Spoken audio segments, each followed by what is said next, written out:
Hi, this is Kendra from Pencil and Pigment, and today I thought we would do something kind of fun.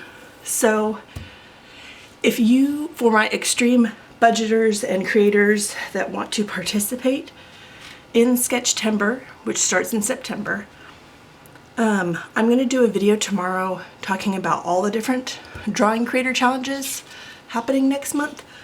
But for this one I thought, why don't we do something where we make something with what we have at home and not buy anything? So I have just a simple sheet of printer paper, and if you've made a one-page zine before, you know what I'm going to do. But if you haven't, this is a really great way to make a mini pocket sketchbook that has 8 pages. And if you make 4 of these, the entire month of September is covered. So if you have all you need for this is a sheet of paper and a pair of scissors.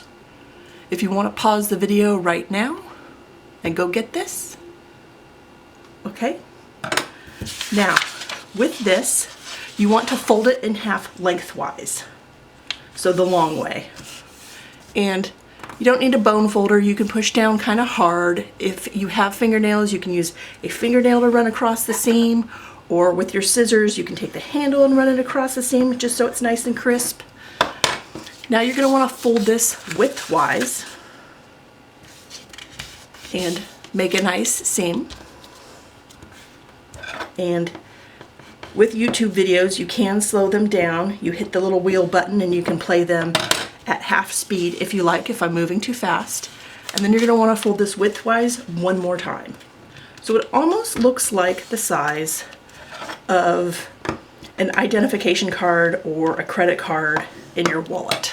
This is what you're left with. Okay? And you make sure that's a nice seam.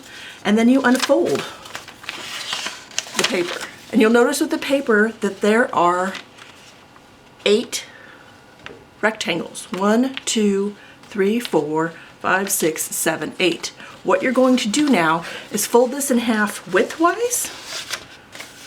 And half of it will be going against a seam and half of it will be with the seam. And now make sure you have your scissors.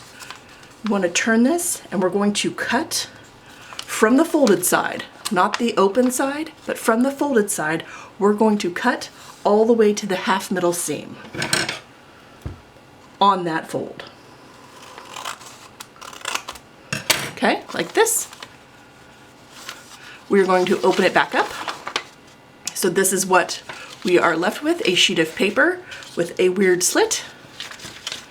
We hold this guy up and you just take these 2 sides and you push them together.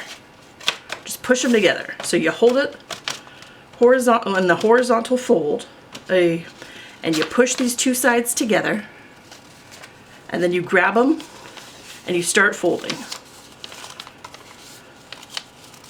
Just keep folding. Fold all the pages together and you have made a little 8-page pocket-sized sketchbook for your pocket, your wallet, your purse, your backpack. You can slip this in a little pencil pouch. This is perfect. Like I said, 4 of these is 32 pages. There's only 30 days in September. That gives you some wiggle room. I wanted to show you what this would look like other ways. I have Strathmore makes a toned gray. They also make a toned tan.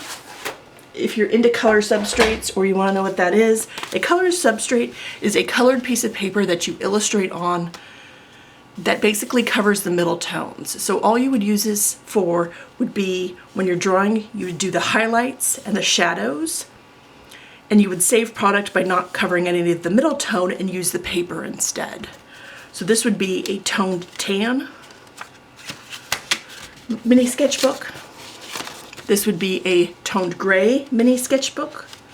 The benefits to something like this is if you have white ink and you've been wanting to practice with just highlights and shadows, these would be perfect.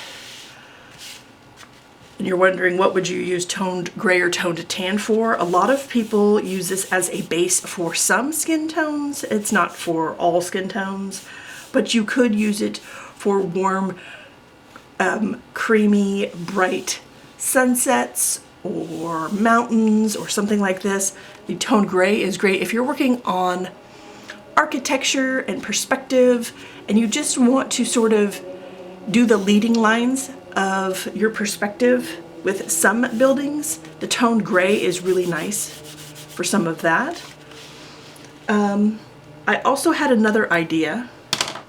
If you have cereal, and not everybody eats cereal, this is just a macaroni and cheese box. But if this is too large or not durable enough, you could always cut cardboard from some of your food packaging.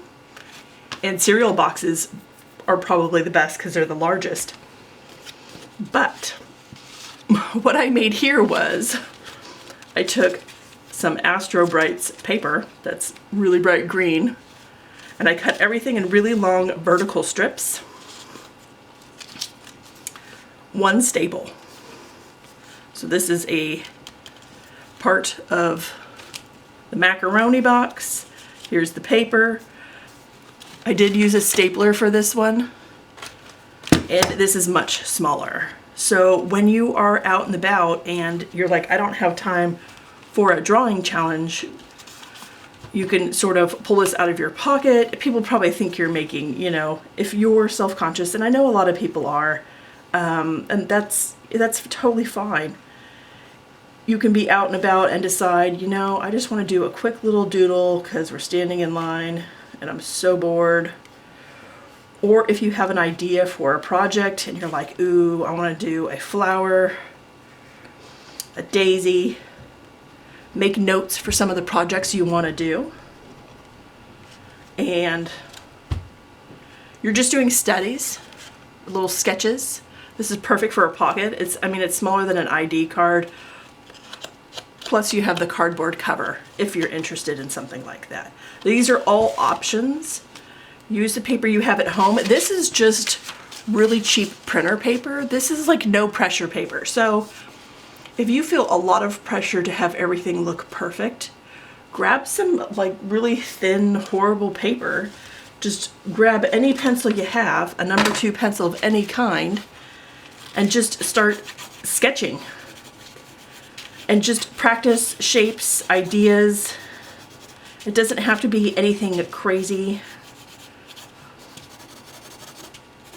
And if you're in a really tight budget, and I know during the pandemic, things have been really, really difficult. People are just trying to put food on their table and gas in their car and find jobs and do all this stuff. But it's really nice for art therapy and cultivating interests and hobbies to have a little something like this, even if it's just for notes. Like stick this, I know a lot of writers have little tiny notebooks in their pockets for like little ideas and stuff. Maybe just jot down, you know, a couple feelings you have about something and just get it out on paper and just stick one of these in your pocket. All right, I hope everyone has a wonderful day. I hope this inspires you to make a little tiny pocket sketchbook. And I will talk to you all tomorrow. Bye.